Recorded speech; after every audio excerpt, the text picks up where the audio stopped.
Infowars.com/show. Dr. Steve Pieczenik joins me for more serious matters. Over the weekend, there was a massive strike in Syria. Dr. Pieczenik, I'd like to hear your opinion on just the type of strike. It seemed a lot more violent. I mean, the explosions were like crazy to me watching that bomb go off. It was dropped by Israel. Netanyahu comes out today. He does that whole presentation. Iran's lying. I thought you already knew that. Why are you pushing it now? So, Dr. Steve Pieczenik, first, I want to hear just your initial reaction, what you were thinking or feeling when you saw the images of the first Israeli strike over the weekend just outside of Aleppo, that crazy image to me.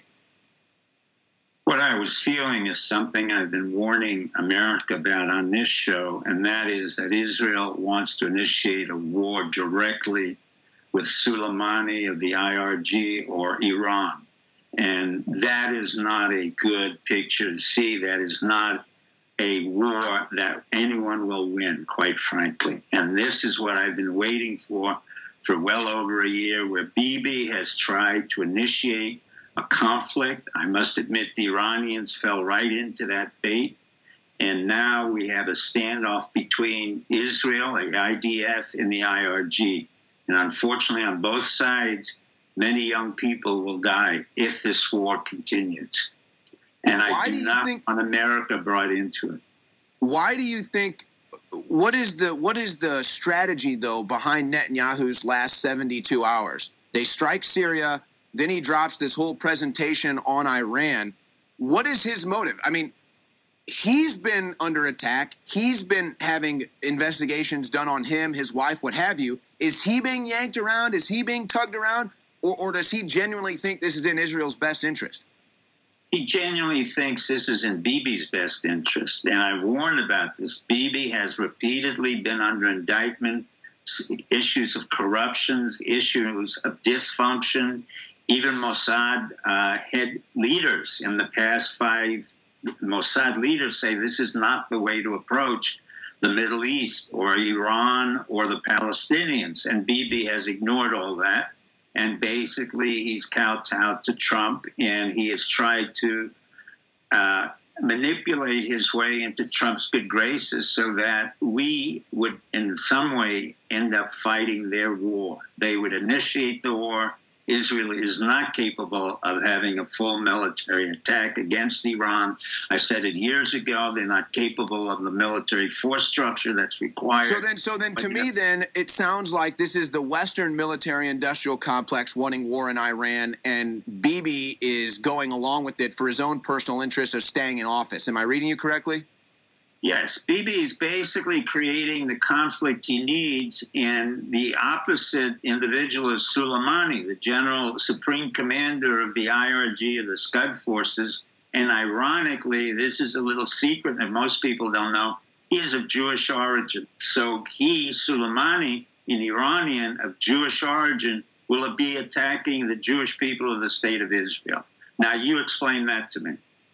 Well, I would explain it. No one has known that he was of Jewish origin, and yet he has repeatedly come to the forefront, despite Rouhani, the prime minister of Iran, who does not want a war, Putin, who does not want a war, President Xi of China, who has major investments in Iran, does not want a war. In fact, Trump does not really want a war. He said it repeatedly. I want to get out of that area.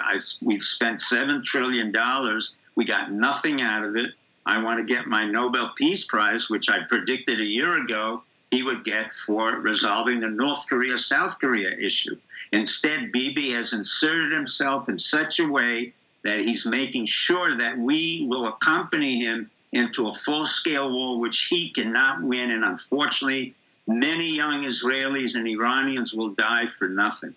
Well, and this will be I don't see them giving. I mean, I'd be shocked if they gave Trump the Nobel Peace Prize. Not saying he does or doesn't deserve it. It's just such a fake award now. They just give it to whoever they want to award political points to. But my first reaction when I saw this was, okay, the same military-industrial complex that's been doing proxy wars, central banking wars, oil wars, whatever you want to say, just to boost the stock market, a fruit deal, whatever the deal is, that same military-industrial complex is foaming at the mouth for a large war right now that it doesn't look like they're going to get in Syria. So it seems to me like now they're pivoting and they're trying to get that in Iran. Well, the military-industrial complex always works in some manner or fashion, but it doesn't always necessarily want a war. The reason for that is that, number one, it's not good for business. Number two, a war is not good for our economy. Number three, the stock markets show that in our particular case. And number four, we would be dragged into a situation that we're not really, at this point, wanting to engage with. You have Saudi Arabia that's kowtowing to the Israelis. They want the Israelis to do some of the dirty work that al-Salman, this young king who should have been overthrown by some colonel in Saudi Arabia, has tried to initiate, along with Bibi, all of whom have their own personal interests and nothing to do with their national security. Our national security and military-industrial complex is not really dependent on the Middle East. It really has a far greater force structure that's geared towards China and Asia, and really is in the process of developing a greater position through cyber communication, cyber attacks, cyber command. So part of our military-industrial complex has to do with cyber warfare, which is now a major component of our military structure. Is it unique to the Middle East? Not necessarily. The Israelis are very good on cyber war. The Iranians are good in cyber war. The Chinese are good in cyber war.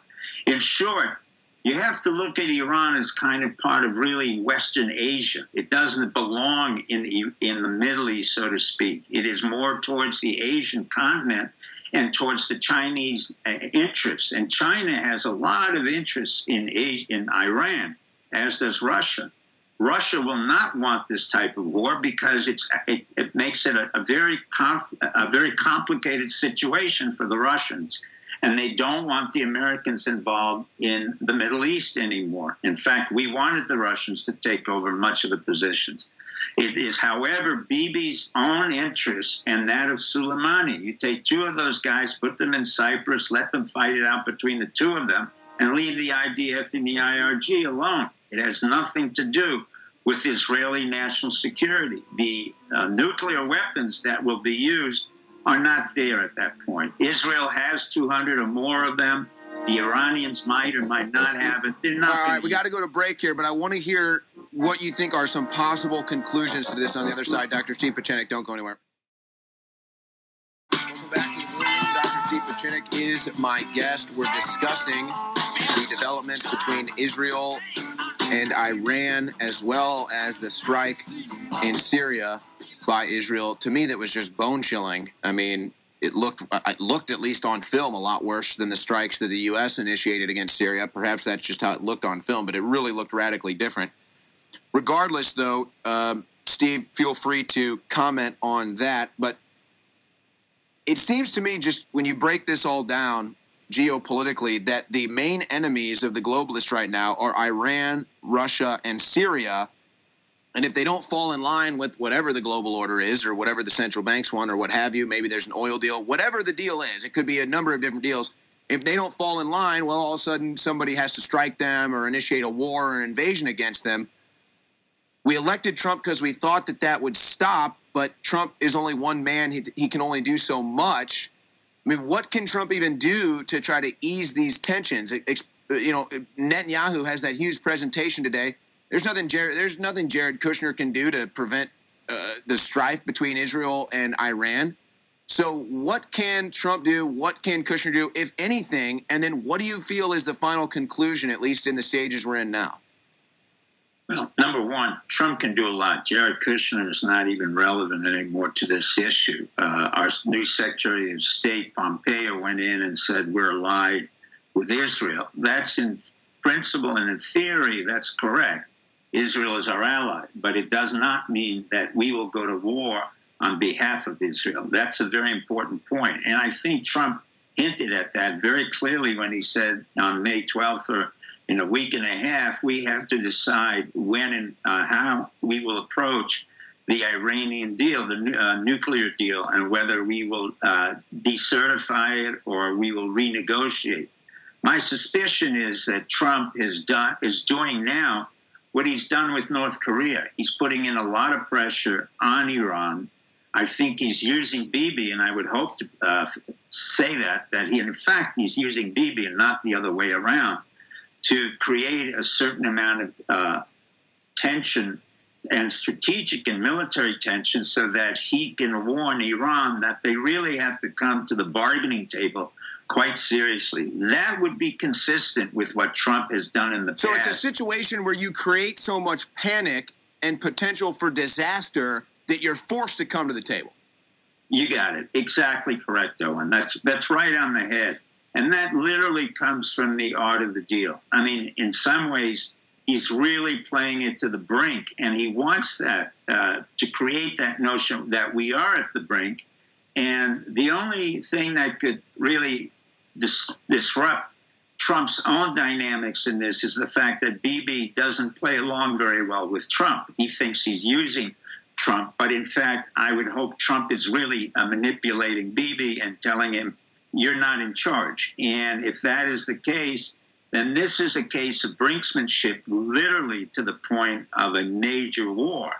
Now, that's pretty gutsy, but he did the same thing with Kim Jong-un, and we will have, hopefully, eventually a denuclearization program, which I predicted 2 years ago, or a year and a half, when Trump came in, that, in fact, he would make a deal with Kim Jong-un. I'm hoping now that he will have a deal made with Rouhani and with Ayatollah Khamenei with regard to Iran and the fact that we did give a lot of money to Iran. I would agree with Trump that Obama and Kerry's negotiation was faulty and very seriously deficient.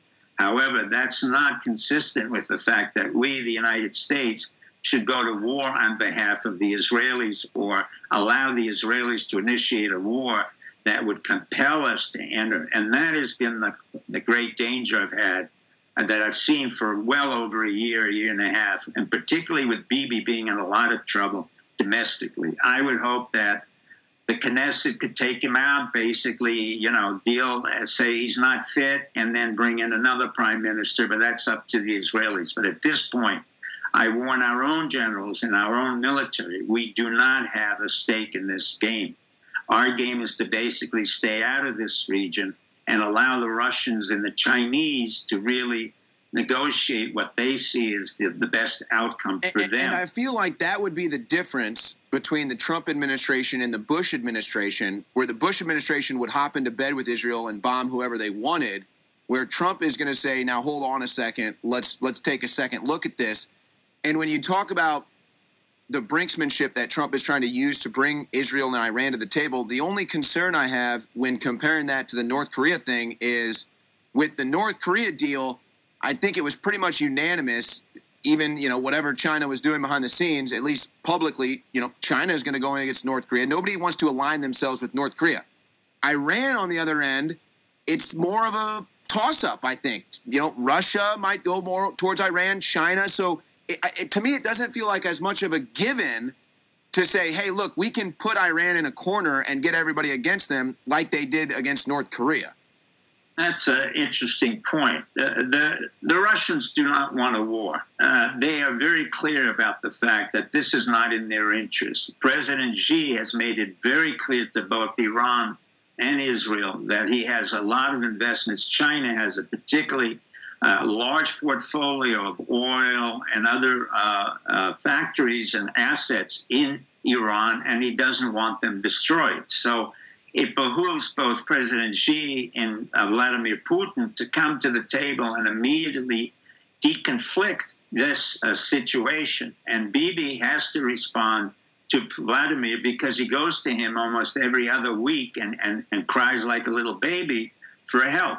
Bibi has always been a sycophant. He's been a sycophant to the Israeli people. He ran on his brother, who was a great, great hero, unfortunately died in Tevi. Bibi was not a hero. I mean, he served in the Israeli army, but for the most part, he's been a parasite on the Israeli people. He has basically stolen much of their wealth. He's been corruptible. I've never found him to be very bright or strategic or intelligent. Bibi is concerned about Bibi. He's not concerned about the Israeli mothers whose sons will die and daughters will die in this major war. Rouhani knows that. Ayatollah Khamenei knew that. And even Nasrallah, who heads up the Hezbollah, when he destroyed many of the Israeli soldiers in the last attack in 2008, Bibi learned a lesson that you don't come up against Hezbollah. And Hezbollah will destroy a lot of the IDF. And every time there's an Israeli soldier who dies, it's the equivalent to 30 American soldiers. So if there's 30 Israelis who die, that's 900 American soldiers who have died. The effect on the Israeli population will be huge. Yeah, and they're kind of, you know, they're obviously, when you talk about geolocation, they're obviously a lot worse off than America or most countries, honestly, when you consider what they're surrounded by. But go ahead. You got 30 seconds, Steve. Israel has made its own bed. From the very beginning, it had no need. It had a war in 1948. From that point on, even President Carter was the first one really to initiate a peace treaty when nobody thought it was possible. I was fortunate enough to be part of that team, but it was really the President Carter who initiated Camp David, where we've had peace with Steve, Israel. 10 seconds left. Did you believe Netanyahu's presentation today? No, I think he's a pathological liar. So do you think he fabricated the evidence? Yes, I think. Do you think Iran is building a nuclear weapon? It can, but it's not relevant to the issue. Okay, thank you.